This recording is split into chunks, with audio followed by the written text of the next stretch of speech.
up until recently, I want to say in the last 5 years or so, video game adaptations has always been kind of a weird thing and considered quite bad. Mainly because I feel like a lot of video game adaptations never live up to the actual thing they're adaptating, mainly because video games are just such a different medium. The same way we would consume something like a book or a movie or a TV show is nowhere near the same way as we would when it comes to a video game. I think the closest bridging of those two gaps would be visual novels, but even then, those are its own experiences in themselves because yes, you are reading something and you are experiencing something like a book, but there's a level of interactiveness that movies just don't have. So when I found out that Nier Automata, one of my favorite games of all time, was going to get an anime adaptation, I'm not going to lie, I was extremely worried. Because Nier Automata, yes, it is a story-based game, but it's a story-based game with a lot of decisions, a lot of side story that enhances the plot, and I was just worried and scared that a medium that I fell in love with so hard was going to get completely and utterly ruined. Nier Automata is a game that requires a lot of time investment. After all, there are 27 different endings that you could get within the game. And you do get that payoff, but there is a lot that you have to put into it to get something that's quite satisfying. And yeah, if this was 5 years ago, I would have been way more worried and honestly doomed over the fact that this Nier Automata anime adaptation would have been terrible. But in the last 5 years or so, video game adaptations actually have been pretty good. Stuff like Cyberpunk Edgerunners, the Sonic movie, the Super Mario movie, Arcane, The Last of Us, and the Fallout TV shows have all proven that video game adaptations can be possible and can be of good quality. But of course, with any adaptation, I was going to be slightly worried and have a bad feeling in my gut that something was going to be ruined. But oh boy, sweet baby Jesus, I was completely wrong because I'd go as far as say that Nier Automata, the anime for it, is damn near a perfection. Now, I will put a little bit of a disclaimer here that I think everyone should experience the Nier Automata story in the best way that they can. And while I do think the Nier Automata anime is in fact a really good rendition of that, I still think that the Nier Automata video game is going to be the best way to experience that. So before you go in, because I will be talking about many spoilery stuff in this review, please go ahead, play the video game if you want, or watch the anime for yourself. I do recommend the video game, but I am also okay if you want to experience the anime on your own. But I will say, if you want to do that beforehand, go ahead. And now, with that being said, let's dive into the Nier Automata anime adaptation. Now, when it came to the overall sense, when it came to the anime versus the video game, I'm actually quite surprised how accurate they were able to capture the same exact feeling that I got from the video game. The heart-wrenching death of 2B, the complete spiral that 9S ends up going on right after that, the indecision and weird pulling of morality that A2 goes through, all of it is so well captured in the entirety of the anime that I love all of it. All of it is captured so well and so good, and it couldn't honestly do a better job. From the connections that we see throughout the story, to the disdain that even some of the characters have with each other, all of it is captured well, and they did a phenomenal job. They were even able to give a really good rendition of what the true ending for Nier Automata is. Now, I'm not going to talk about that because that is something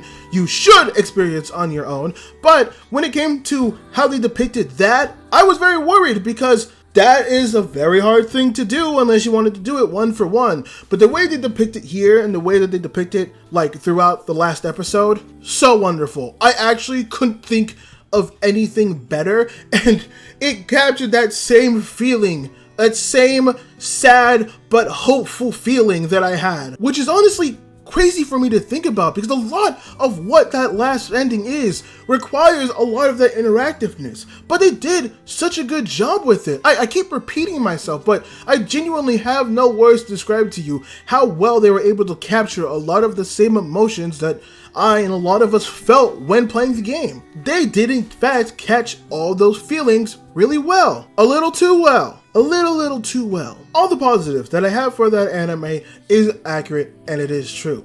The only fortunate part is the first half I thought was kind of a bit of a slog, and unfortunately that's also very accurate for the first part of this anime. Now, to be fair, I'm not saying that the first part of the Nier Automata anime is bad in any sense, just like I would say that the first part of the Nier Automata video game is not bad in a sense, but it is kind of a slog, and it requires the second part of both of these properties in order to really enhance the first part to make it enjoyable. Because for both of these mediums, if the anime and the video game was just part one of each other, I would probably not be as infatuated as I was with the game. Sure, I'd still say it's good, it has some qualities, but I'd probably give it a 7 out of 10 at best. And let me be clear, when I mean 7 out of 10, I don't mean mid. I do actually mean it is considered good. But I wouldn't be raving about a 7 out of 10. I'd be like, it's a good anime, it's a good video game, not, wow, it is one of the best stories that I've ever had in my entire life and it actually changed my perspective on how I operate.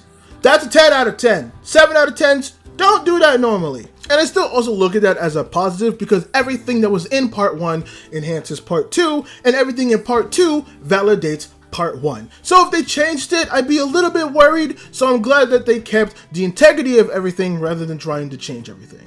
And I promise you, if you're someone who watched the Nier Automata anime and that was your first time consuming any type of Nier property and you didn't really rock with the first season, I promise you, part 2 makes it all worth it. It always does. Now, I did say they kept everything intact. What I should have said is that they kept most of the things intact, because when it comes from making video game adaptations, obviously not everything could stay the same. So there were some changes that were made, and I kind of wanted to go through these changes because some of them I found good, some of them I found pretty neutral, and some of them I found not great. Now, something that absolutely had to happen in the anime is the fact that the 9S route and the 2B route were basically combined into one, because realistically, there is no way for you to go through the 9S story and the 2B story similar into the video game.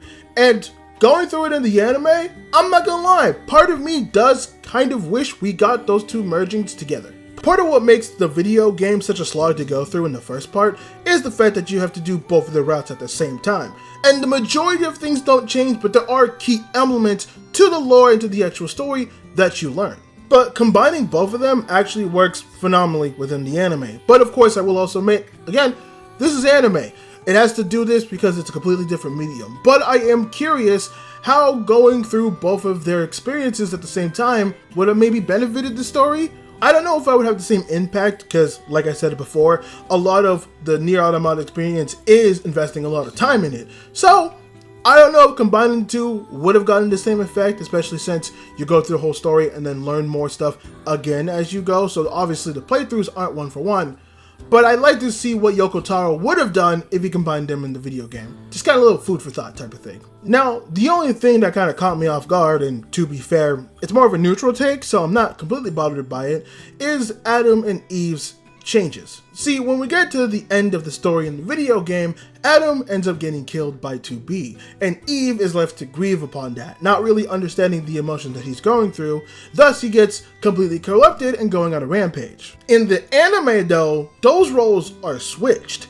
Eve is the one that ends up dying because he wants to protect his older brother, and Adam, riddled with so much guilt, ends up going on a rampage and attacking the camp. And the only reason I say that's kind of neutral to me is the fact that I don't think this really does anything in terms of the changes. And I also struggle to see what Yoko Taro gains from switching Adam and Eve from video game to anime. The only thing I can really assume is maybe Yoko Taro assumed that the brothers switching was a better fit, thus why, this version of the Nier Automata anime is called version 1.1a because it is supposed to be a change in the alternative universe, so maybe that's the case. I did also see some things floating around that apparently this was the same change that they made in 2.5D play for Nier Automata, but I couldn't confirm that, so take that with just a pinch of salt. There is one change though that I think is the biggest change within the Nier Automata anime, and that's for Popala, Davila, and Lily. And honestly, all three of their changes is probably the best change in the entire series. Because within the game, Lily, Popala, and Davila all have lore that explains kind of their origins and how they got there in the first place. But it's all within logs. Logs that you have to read. Now, the logs within Nier Automata, the video game, are actually quite important, and you do tend to read quite a lot of them. It's just, reading something isn't as, impactful as seeing it. So seeing kind of that realized lore for all 3 of these droids was actually kind of cool and really extremely hard-hitting. We only get a short description for Popala and Davila, but their lore is basically they were supposed to be the android series that were supposed to protect from humanity's downfall. And of course, as you can see from Nier Automata, that doesn't go so well, obviously. So not only do a lot of the people actually blame the Popala and Davila series for the downfall of humanity, but they themselves actually hold a lot of grief for being the droids that were supposed to protect everybody, but didn't. Thus, the Popala and Davila that we do see basically end up becoming wanderers trying to find a new home, but also being shunned everywhere they go. Hence why in the anime and in the video game, we see a lot of people kind of looking at them the wrong way. And then there's Lily's story, which, oh, that hurt. Like, reading it in the game was already a lot, but seeing it visually happen, it sucked. Lily's is a bit longer, so I'm gonna kind of rush through it. But basically, she was part of the resistant droids who called for a lot of Yorha agents to actually come assist them. They got assistance, and through that, they actually got really close with the Yorha agents. And when they went on one of their missions, they ended up to find out that the droids that were sent there to help the resistance were basically nothing but fodder. But everyone there sacrificed themselves in order for Lily to basically live on. Hence why we see Lily today very jaded and very wary of any of the Yorha agents that actually end up coming. Hello everyone, it's future me from the future. After I've been editing this video for a couple of hours now, I realized I left a couple of little tidbits about the whole Lily part of the segment, so I thought I'd at least clarify a few things just for your own ease of mind and my own ease of mind. I kind of went a bit too fast while going over a couple of things, so I thought I'd at least take this time to clarify them here. Something I should have put more emphasis on is the fact that Lily was not originally a part of the game. She's actually a part of a separate book, and I think she's also part of the 2.5D play that the Nier Automata series has. So her significance being added into the anime is actually quite big, which I also do think is good. She is mentioned in the logs that are brought up previously by the previous commander that was originally in the game, Animo. Animo is in the anime, but her role is completely different, where in the anime, Lily is considered the commander, and in the video games, Animo is the commander. So that is another huge change as well. Another point that I completely forgot to mention is that this story not only brings Lily to a bigger light, to a wider audience, but also gives A2 a lot more exploration in her story. Because A2 was part of this team because she was the original Yorha agent that came down. Lily is saved by the team, but also A2 as well. I kind of wanted to make this addition because I don't think I put the real emphasis on how big this is. This was a part that I didn't really know of, obviously going into the Nier Automata games, and unless you read the book that came from this, or you watched the 2.5D play, you don't really know this. So getting to finally experience what actually happened visually, like I say in the video before and after this, and just being able to watch the pain and suffering and the whole emotional turmoil is strong. I just wanted to add that part just so you know how special this part of the video is and how important this extra addition along with Lily's addition within this extended part actually is. Along with us expanding the lore for A2 and kind of seeing everything she went through. That does it for the little addition for this part. Now back to the original video. And honestly, experiencing that story, Lily's story, I would have spent money for a DLC on it. I'm going to be completely honest. If Yoko Taro wanted to go ahead and just drop a little DLC for the game, just playing through Lily's story as Lily, I would have loved that completely, so goddamn much. Popala and Davila's story being visualized is good, but Lily's story is the one thing that I would recommend any Nier Automata fan go out of their way to actually see. Because, again, I know a lot of people may have not read the logs. I definitely did because I was curious. But seeing it visualized, seeing Lily's story actually happening in real time in front of you, fucking sucks.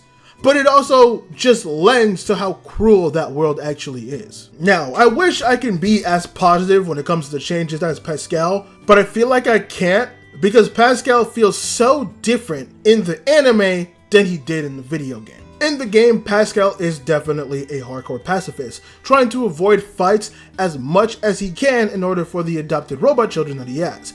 only ever taking up violence when it was absolutely, completely necessary. And when he does, you hear the anguish in his voice when he's doing it. But when it comes to the anime version of Pascal, it's kind of different. Pascal still does preach pacifism and does say that the robots shouldn't be as violent as the ones that are outside of the village. But Pascal is a lot more willing to jump into danger and violence than his video game counterpart. And on one hand, while that is actually kind of cool to go through all that, on the other hand, it kind of devoids all the actual really good story character that was built up in the video game that Pascal have, being a hardcore pacifist. The changes even extend to the way that Pascal actually dies within the series. In the video game, when he's trying to stave off the last of the robots that are attacking the factory, he goes back in only to see that all of his robot children end up offing themselves because of the fear that they built up. Pascal can't live with that fact, so the player is given two options. Either erase all of Pascal's memories so he never has to remember this again, or just outright kill Pascal. But when it came to the anime, Pascal dies by the side of one of his children affecting him, and then he just kind of self-destructs, killing them both in the process. And while I get the reasoning for it, I feel like we lost a lot not getting an actual proper rendition of it. And I can forgive it a little bit, given the fact that there is, in fact, just so many choices that lead up to that within the video game that it's kind of hard to do everything. But not at least giving us that sad interaction with Pascal and A2 does kind of suck, and I think does rob a lot of the anime audience from a really good moment in the video game. With that being said, if you want to go in and experience that, go play the video game. And if you're going to play a video game, why the hell did you sit here and watch the entire review? But at the very least, the one minor change that actually happens in the story puts to bed a long worry that I've had for damn near almost a decade and leaves me with some closure. Until Yoko Taro decided to proceedly fuck that all up with giving me more questions than I had. At the proper end of the Nier Automata game, we are left at a scene with 9S and 2B on top of a rooftop laying next to each other. Now there is high insinuation that they have been revived, along with A2, who is also left on a different part of where they were on a windowsill. But we don't see them physically wake up, so while it is highly assumed that they have been revived, we don't physically see them be alive, and that's always kind of bothered me. But when it actually came to the anime actually went ahead and showed 9S and 2B both waking up, leaving an actual lingering question I've had for, like I said, close to a decade, finally answered. And then we get to A2 and I see a woman I've never seen before walk away from where A2 is supposed to be, and we get no answers as to who she is. If you've only played Nier Automata, yep, there's probably some people who are watching this video who are waiting for me to bring it up in some capacity. I'm doing it. I'm gonna bring up Drakengar, even though I've never played the series. Now, when I first watched it, I didn't think too much of it and didn't really look into it. I just thought it was a nod to a different game, which technically is true. But obviously, with this review and knowing that there was some Drakengar things littered all around it,